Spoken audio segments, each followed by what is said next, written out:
Amados irmãos em Cristo Jesus, a paz do Senhor. Vamos abrir nossas Bíblias em Efésios capítulo 5 e vamos fazer uma leitura do versículo 15 ao versículo 21. Quero agradecer a Deus pela oportunidade de nós estarmos aqui nessa manhã cultuando ao Senhor e tendo essa oportunidade de peso, de transmitir a palavra do Senhor nessa manhã aos nossos irmãos. Efésios 5, versículo 15 ao 21. Diz assim a palavra de Deus: Portanto, vede prudentemente como andais, não como nécios, mas como sábios, remindo o tempo, porquanto os dias são maus.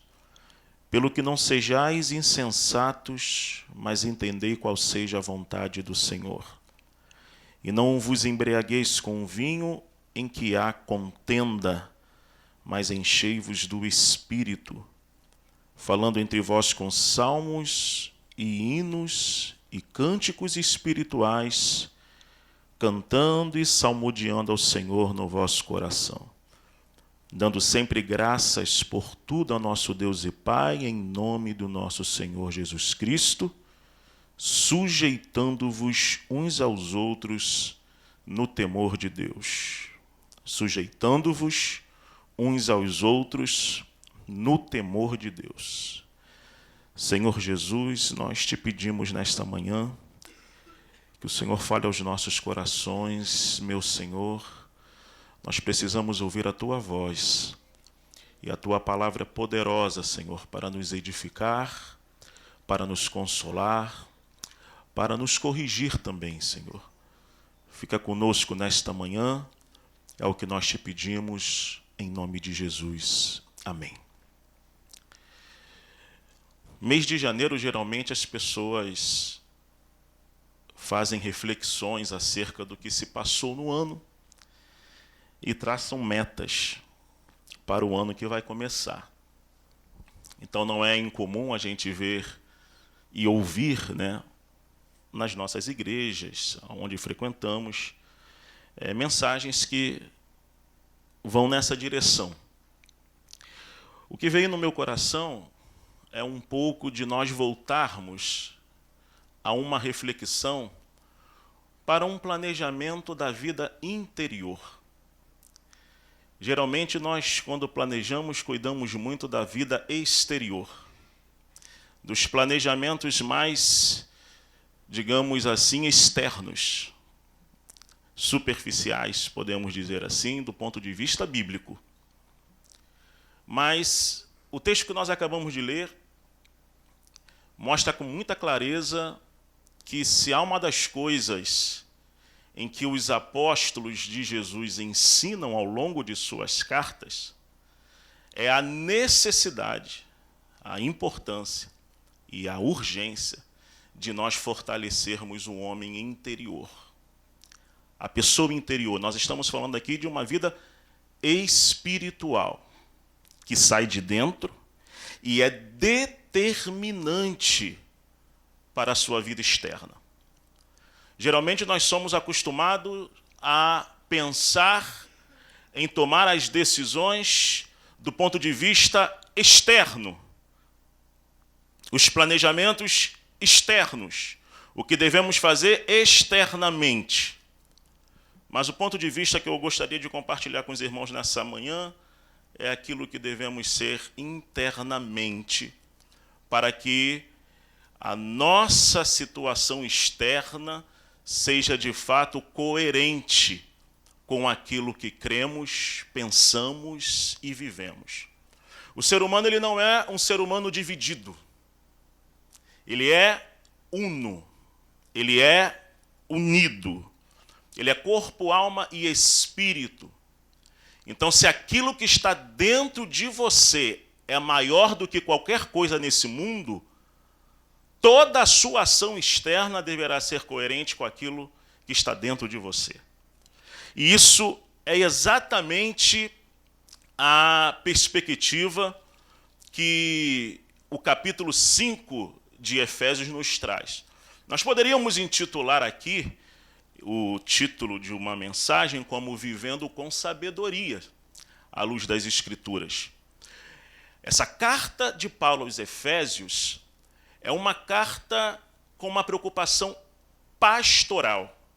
Note bem, perceber ou se preocupar com a vida interior das ovelhas é, de fato, uma preocupação pastoral.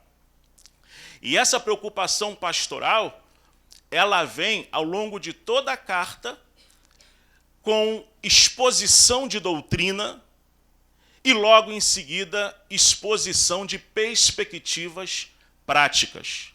Talvez um dos pontos mais doutrinários e importantíssimos na carta de Paulo aos Efésios é, por exemplo, o capítulo 2, que diz assim, o versículo 1, e vos vivificou, estando vós mortos, em ofensas e pecados, em que no outro tempo andaste segundo o curso deste mundo, segundo o príncipe da potestades do ar, do espírito que agora opera nos filhos da desobediência. Paulo introduz esse texto dizendo, vocês foram arrancados dessa realidade. Vocês foram tirados dessa realidade. Aqui Paulo está dizendo exatamente desse processo de salvação pela graça mediante a fé, em que nós fomos salvos por Deus, regenerados, justificados, santificados, lavados, remidos pelo Senhor. A prova é o texto áureo do versículo 8, que diz, porque pela graça sois salvos por meio da fé, isso não vem de vós, é dom de Deus. Então Paulo expõe toda uma doutrina da eleição em Cristo Jesus, que leva em conta a graça de Deus. E ele está dizendo, olha, vocês são essas pessoas alcançadas pela graça de Deus. Então aqui é a doutrina firme em cima disso. Quem você é em Jesus, quem eu sou em Jesus, quem eu sou dentro do Evangelho. Eu sou uma pessoa alcançada pela graça de Deus. Então, se somos pessoas alcançadas pela graça de Deus, a partir do versículo 17 do capítulo de número 4, o apóstolo Paulo, ele começa a fazer um contraste.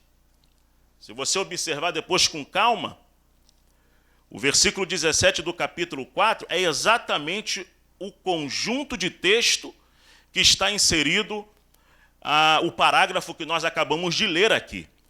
E o versículo 17 do capítulo 4, o apóstolo começa a dizer, e digo isto, e testifico no Senhor, para que não andeis como andam também os outros gentios, na vaidade do seu sentido, entenebrecidos no entendimento, separados da vida de Deus, pela ignorância que há neles, pela dureza do seu coração, os quais, havendo perdido todo o sentimento, se entregam à dissolução para com avidez cometerem toda impureza. Versículo 20 ele diz, mas vós não aprendestes assim a Cristo.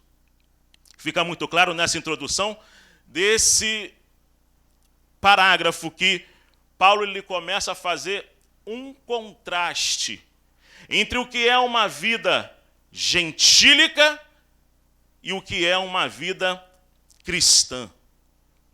E aqui é modo de viver, é estilo de vida mesmo. É jeito de pensar, é jeito de caminhar, é jeito de proceder. Por isso que ganha grande relevância o versículo 5, que após essa exposição, a partir do versículo 17 do capítulo 4, indo até o versículo 14, Paulo começa com a expressão dizendo, portanto, versículo 15 do capítulo 15, do capítulo 5 que nós acabamos de ler. Portanto, ou seja, concluindo, depois de tudo isso que nós acabamos de ver, depois de tudo isso que nós acabamos de expor, portanto, vede prudentemente como andais. Prudência. Um dos pontos fundamentais para uma vida de sabedoria cristã é a virtude da prudência. Não ser precipitado. Não ser uma pessoa simplesmente que decida as coisas por pura emoção.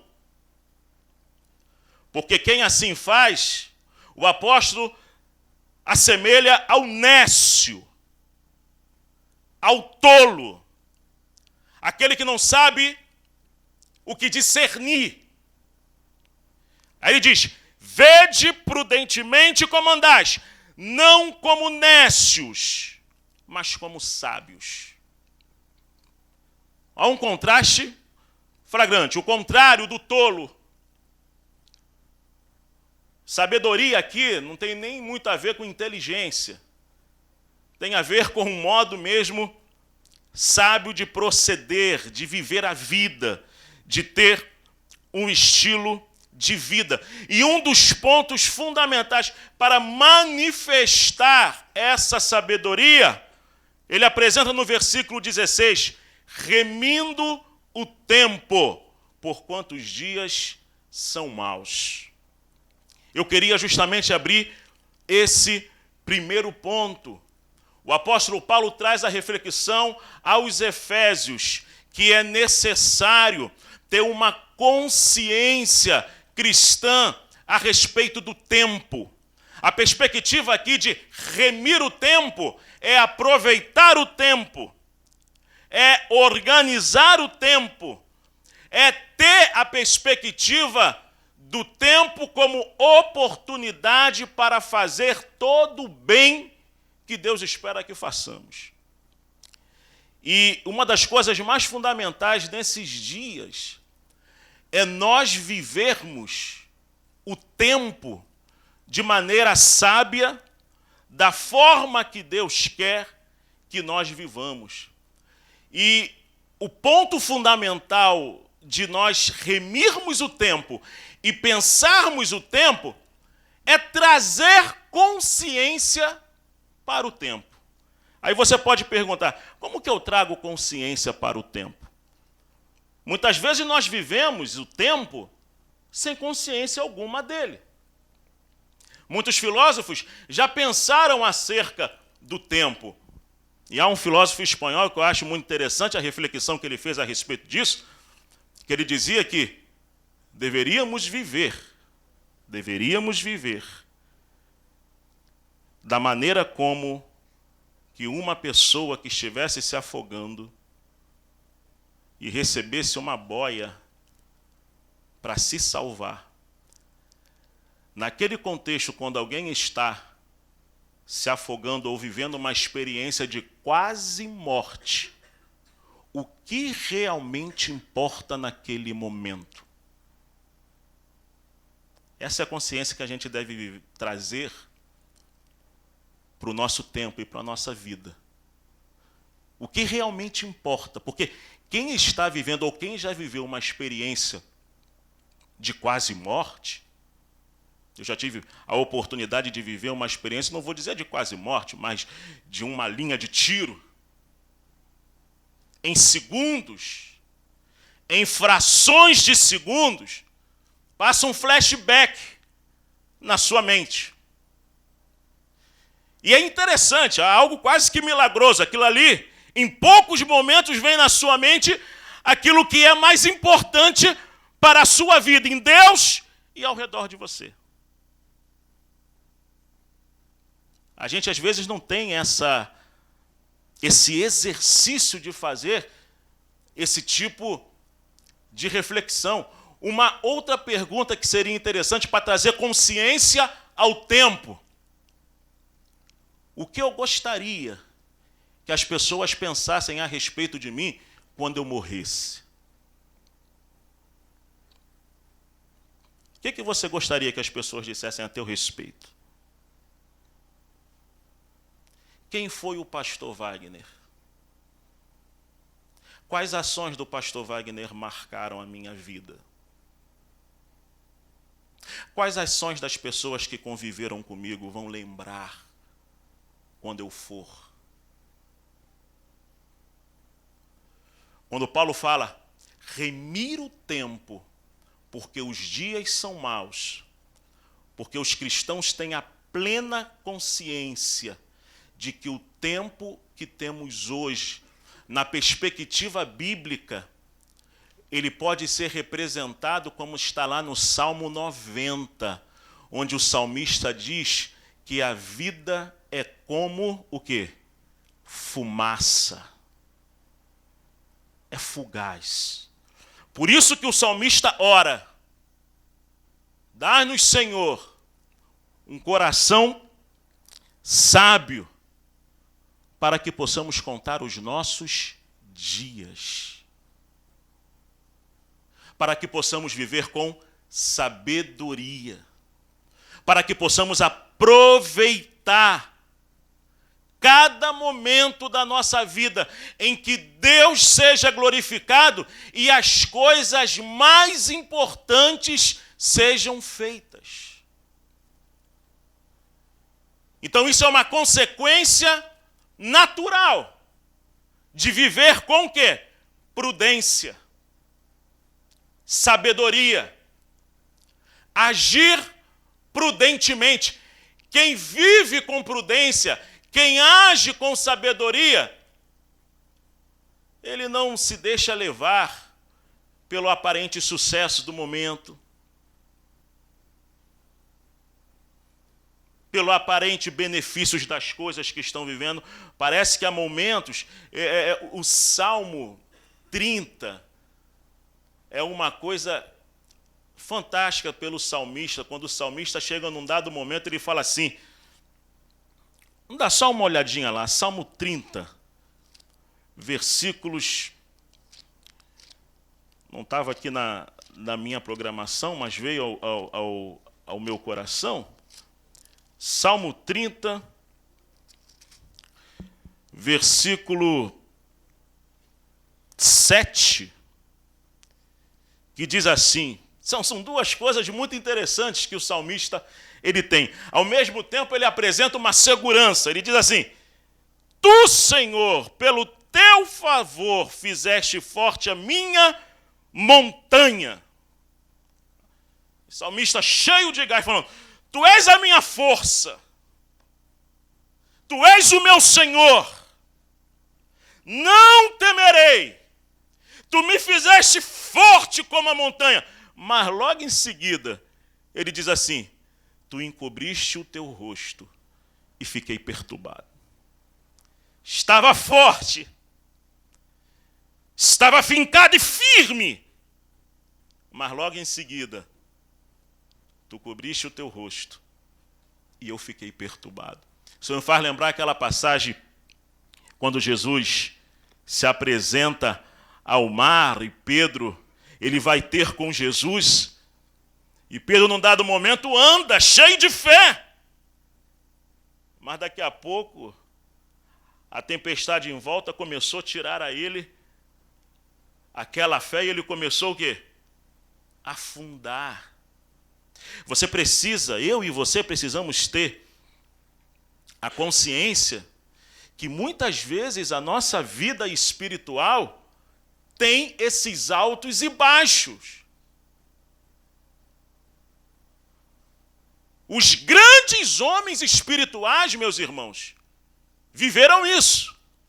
Se você ler um livro que eu li no momento difícil da minha vida e que me trouxe muita lição, chamado O Sorriso Escondido de Deus, você vai ver homens que marcaram esse mundo, mas que teve suas fraquezas terríveis, como John Bunyan, que escreveu o livro clássico O Peregrino, mas ao mesmo tempo, essa biografia é descrita por profunda depressão que ele viveu, porque ele ficou aproximadamente 10 anos, se eu não me engano, preso, porque pregava o evangelho, ele tinha uma filhinha, o qual ele amava, e aquilo ali dilacerava o coração dele. Ao mesmo tempo, um gigante, mas também frágil. Diz que Charles Spurgeon, historiadores falam a respeito dele, era um homem que lutava tremendamente contra a depressão, para pregar, inclusive. Era uma barreira que ele deveria vencer diariamente.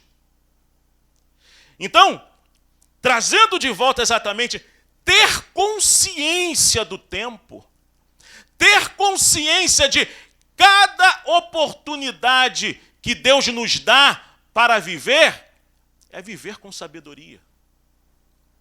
Isso significa que você começa a ter uma perspectiva de aproveitar melhor o tempo. E você só pode aproveitar melhor o tempo, você só pode aproveitar melhor cada oportunidade se você tiver consciência disso.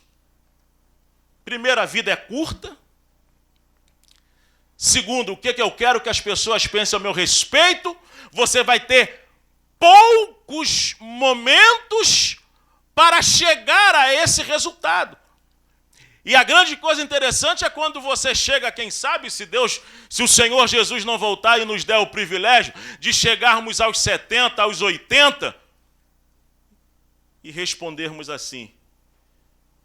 Tem até um quadro no Fantástico que diz isso. O que eu vi da vida, né? O que eu negociei com a vida? Eu atingir aquilo que eu desejei ser em Deus?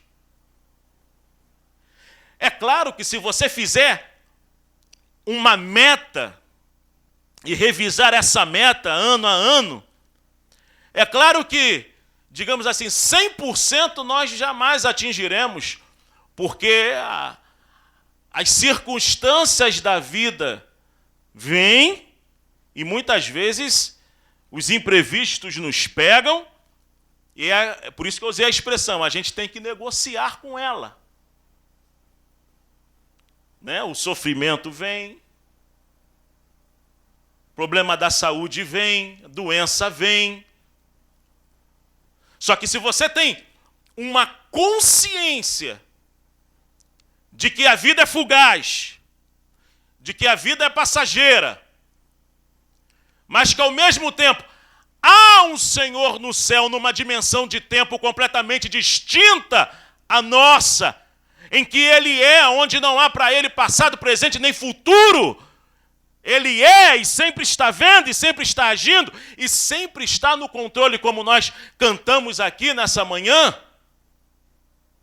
A gente tem a oportunidade de aproveitar a cada momento da melhor maneira possível, tendo também consciência de que os dias são maus e os dias são difíceis.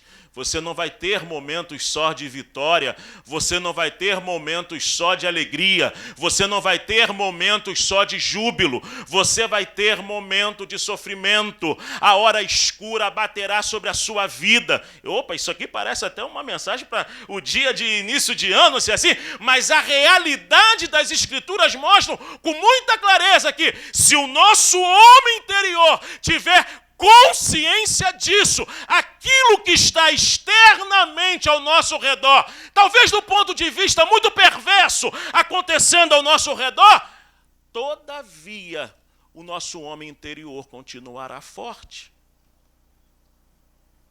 continuará inabalável. Ainda que você esteja vivendo momentos tenebrosos. Essa é a grande diferença de você não se desesperar até no momento de muita dificuldade. Eu sei que isso, para os dias de hoje, é muito difícil, mas é possível viver isso, irmãos. Eu lembro que quando minha esposa recebeu uma notícia de uma determinada doença tão difícil, uma das grandes preocupações minha era como ela iria reagir a isso.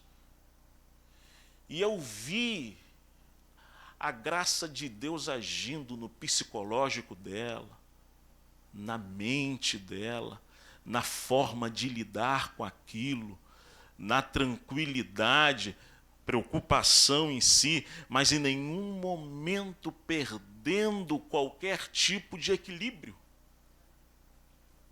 E como isso é fundamental no tratamento, e como isso é fundamental para as coisas seguirem bem, ou seja, remindo o tempo, aproveitando o tempo, porque nós que somos cristãos, temos a consciência de que Deus é o Senhor do tempo. Ele é o Senhor do tempo. Em segundo lugar, vivendo uma vida sábia, versículo 17 diz: pelo que não sejais insensatos, mas entendei qual seja a vontade do Senhor. Se por um lado a gente precisa aproveitar cada oportunidade, aproveitar o tempo, por outro lado é urgente que a gente tenha consciência do que é a vontade do Senhor para a nossa vida. E a gente precisa nos perguntar diante de Deus: Senhor, qual era a tua vontade para a nossa vida? E ter acesso a essa vontade tem a ver com os princípios claros da palavra de Deus, os princípios claros do Evangelho. Qualquer cristão que queira viver o Evangelho, ele sabe que há pelo menos 2 princípios que o norteiam de uma maneira muito clara. O primeiro, amar a Deus acima de todas as coisas, é um mandamento. O segundo, amar o próximo como a ti mesmo. Então esse é o princípio mais elevado que deve nortear toda a nossa vida, toda a nossa existência. Amor a Deus com toda a força, pensamento, mente concentrada nisso, de culto, de adoração, de perceber de fato quem é Deus e o outro. Ou seja, o amor de Deus faz com que no meu coração eu ame o outro. Então vem nessa relação vertical para a relação horizontal. Por isso que João também fala, ninguém pode dizer que ama a Deus se não ama o próximo. Por quê? Porque o amor de Deus é manifestado em nós quando amamos o próximo, meu irmão ou minha irmã. Mas também é verdade que Deus revela particularmente a sua vontade a cada um de nós, de uma maneira muito específica. Então, a respeito da sua vocação, a respeito de questões decisórias para a sua vida, a gente precisa sempre nos perguntar, à luz desse texto, qual é a vontade do Senhor para nós. O que Deus quer a respeito de nós? Qual é a vontade de Deus que Ele deseja que vivamos, que procedamos? Isso aqui significa uma das questões que os antigos muitos falavam: não vou fazer absolutamente nada sem que Deus antes fale comigo. E como Deus falará com você? De muitas formas, de muitas maneiras.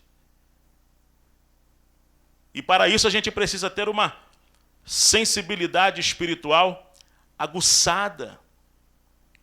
Por isso, que nesse sentido, em terceiro e último lugar, o apóstolo traz uma palavra imperativa, que está no versículo de número 18. Enchei-vos do Espírito. Ora, em primeiro lugar, é preciso remir o tempo, aproveitar cada oportunidade. Em segundo lugar, é preciso que a gente compreenda qual é a vontade de Deus para a nossa vida. Mas em terceiro lugar, quem vive uma vida de sabedoria precisa ser cheio do Espírito Santo. E é interessante que, mais uma vez, o apóstolo Paulo faz um contraste aqui entre ser cheio de vinho e ser cheio do Espírito. Não é possível ser cheio de vinho e do Espírito ao mesmo tempo. A expressão aqui, ser cheio, não vos embriagueis com vinho em que há contenda, mas também pode ser traduzido em que há devassidão, imoralidade. A ideia aqui justamente é levar uma vida sempre do ponto de vista da imprudência. Volte sempre lá para o versículo 15, que o ponto é isso. Portanto, vivei prudentemente, não como necios, não como insensatos, mas como sábios. Então, ser cheio do vinho aqui é ser uma pessoa desequilibrada, vivendo em contenda, vivendo em devassidão, porque quem está embriagado não tem noção das suas ações, não tem noção das suas decisões. Fica e faz coisas absurdas que ele, num estado normal, jamais faria. Então, ser cheio de vinho aqui, estar embriagado de vinho aqui, traz a consciência e traz a perspectiva de que há ausência de equilíbrio, de bom senso, de lucidez. Mas enchei-vos do Espírito. É um imperativo. Estuda um pouquinho do grego, é isso aí.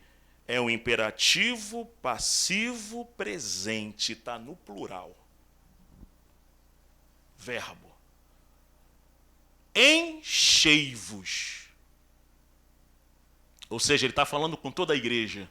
Em primeiro lugar, isso não é uma opção, ser cheio. É uma ordem. É um mandamento.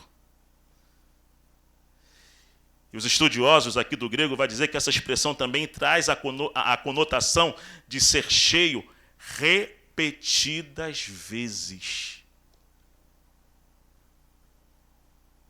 Não é porque você é batizado com o Espírito Santo hoje, quem passou por essa bênção, por essa experiência, que você não precisa buscar mais a Deus no outro dia. Não é porque Deus usou você ontem, que hoje eu não preciso mais me colocar à disposição de Deus. E é interessante que a expressão aqui, enchei-vos do Espírito, na carta aos Efésios, ela ganha uma relevância muito interessante, que é diferente do encher do Espírito lá em Lucas, em Atos dos Apóstolos, né?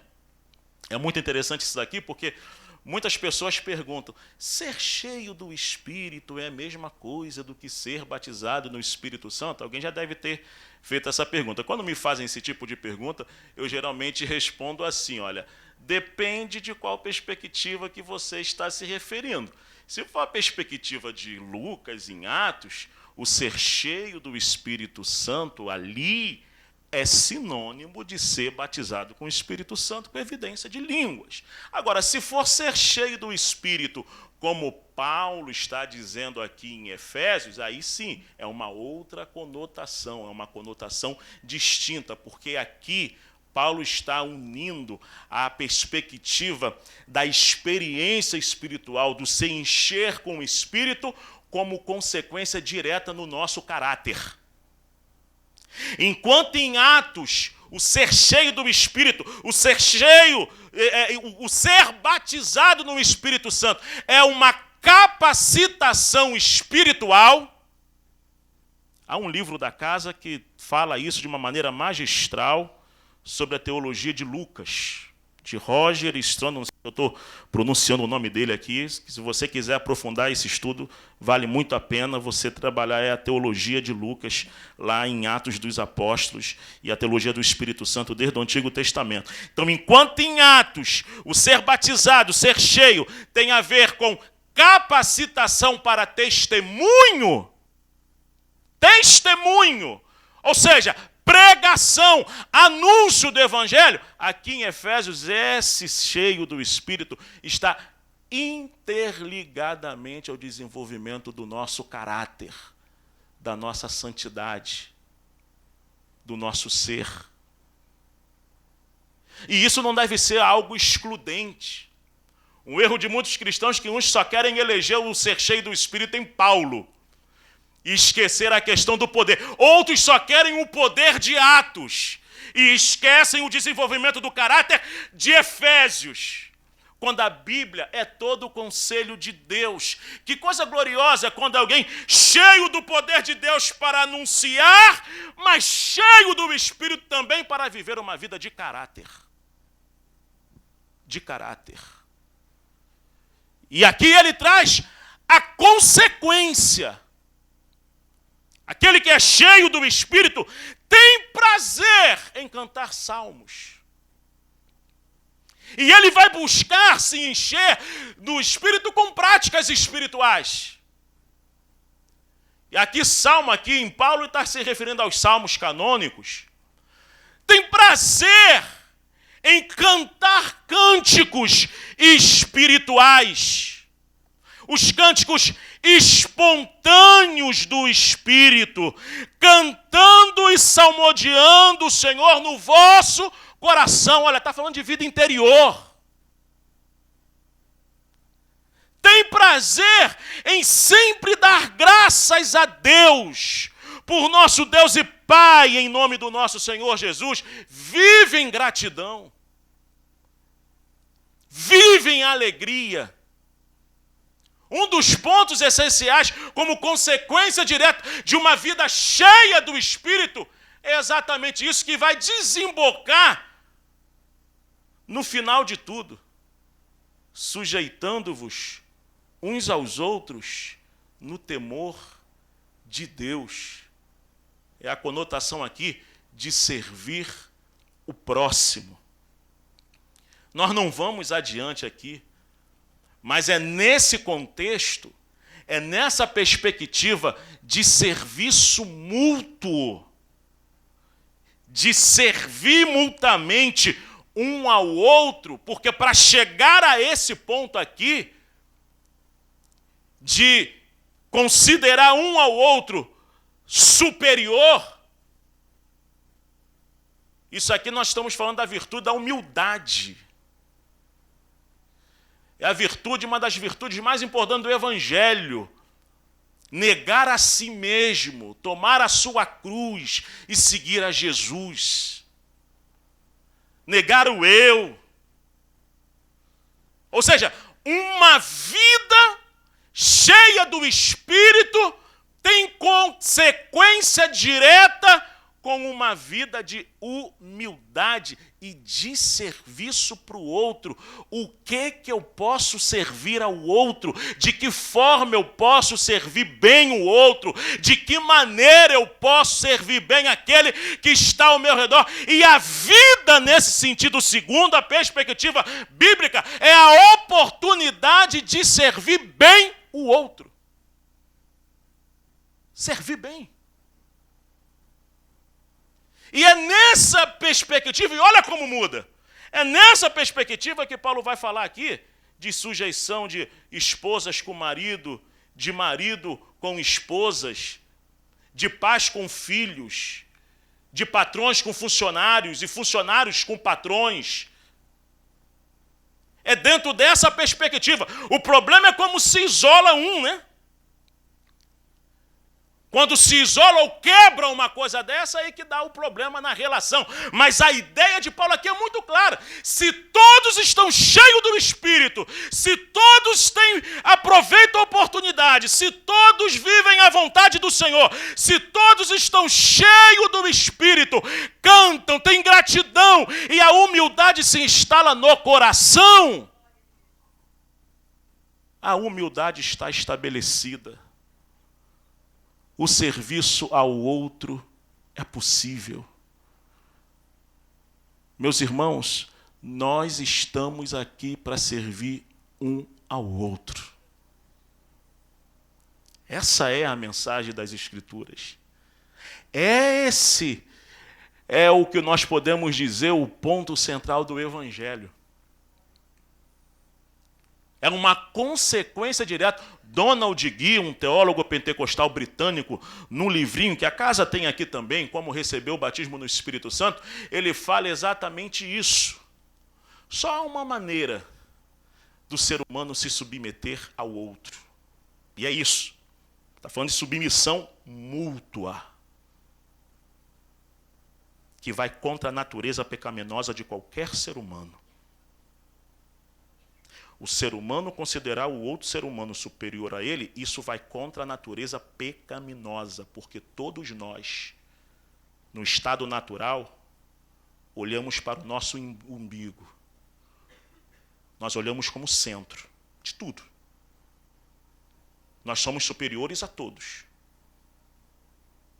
Esse é o nosso estado natural. Esse é o nosso estado natural. A gente olha para a gente, para o nosso poder, para aquilo que a gente vai se dar bem. Por isso que uns puxam o tapete do outro, outros arrebentam o outro.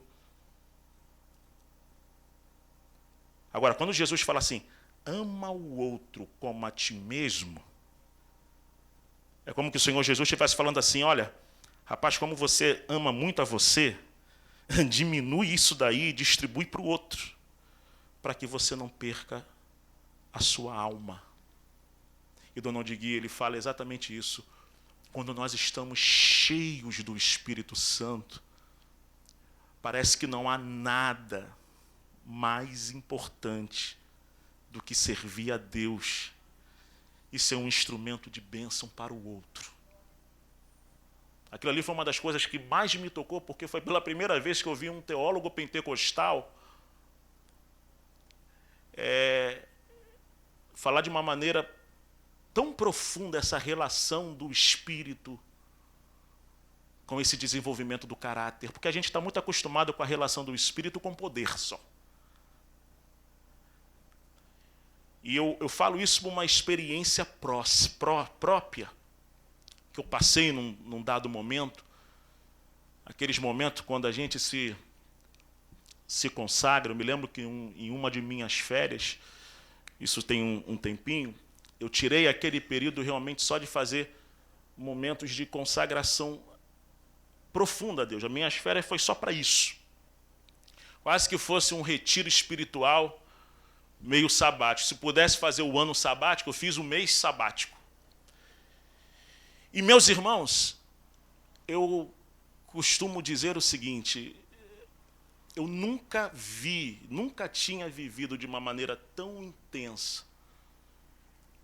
Foi um mês que eu não queria ver negócio de televisão, não é porque alguém mandou, não é isso não.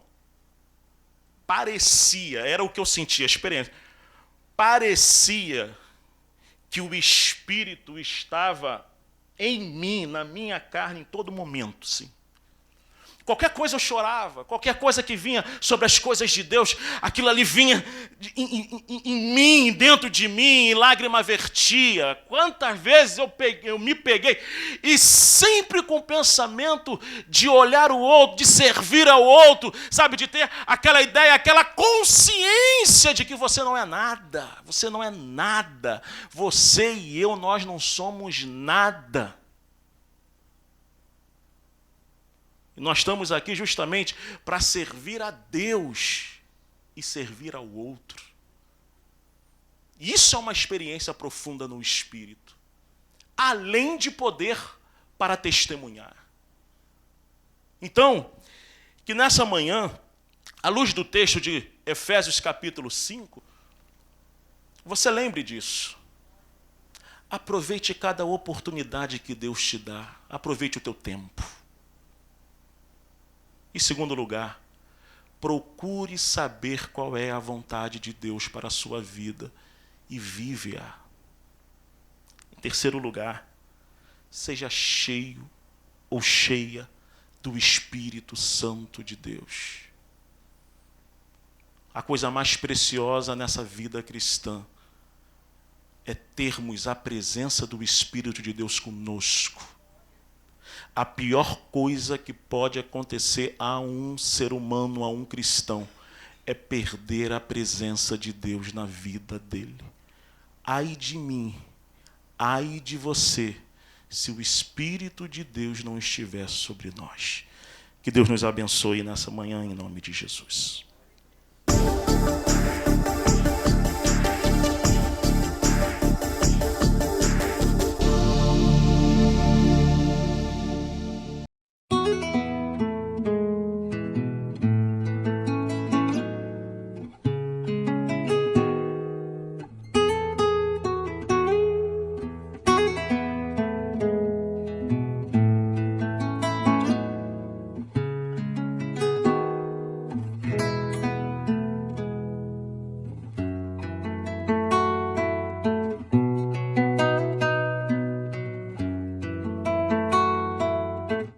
Como evangelizar pessoas de outras religiões? Como aconselhar biblicamente sobre depressão ou drogas?